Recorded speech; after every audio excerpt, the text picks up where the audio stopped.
Poverty contributes significantly to the increase of non-communicable diseases, NCDs, in any part of the world, and since NCDs occupy a place of global prominence, it is necessary to find steps to alleviate the burdens of these negativities.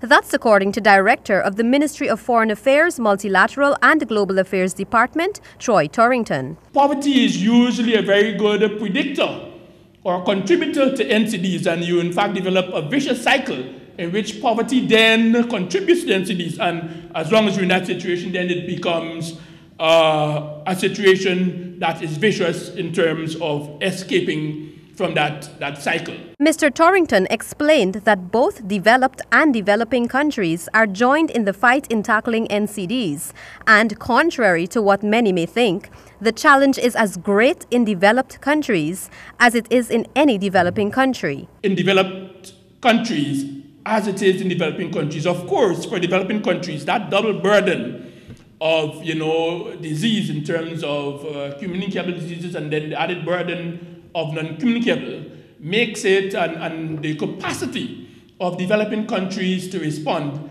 makes it an even greater emergency for developing countries. But the fight is nonetheless stern in developed countries. In fact, one of the aspects that really accompanied the emergence of NCDs as a global issue was the very challenge that many developed countries faced in terms of the uncontrollable rise in healthcare costs. According to Mr. Torrington, no matter which part of the hemisphere a country is located and the multiple health facilities that may be available, NCDs are and will still affect the progress of any nation.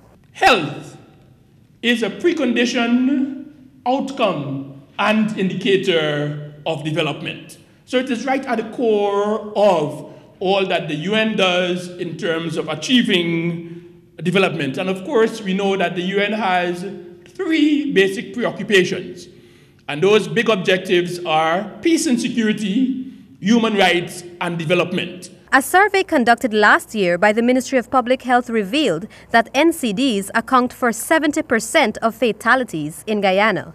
Reporting for HGP Nightly News, I am Kristen Macklingam.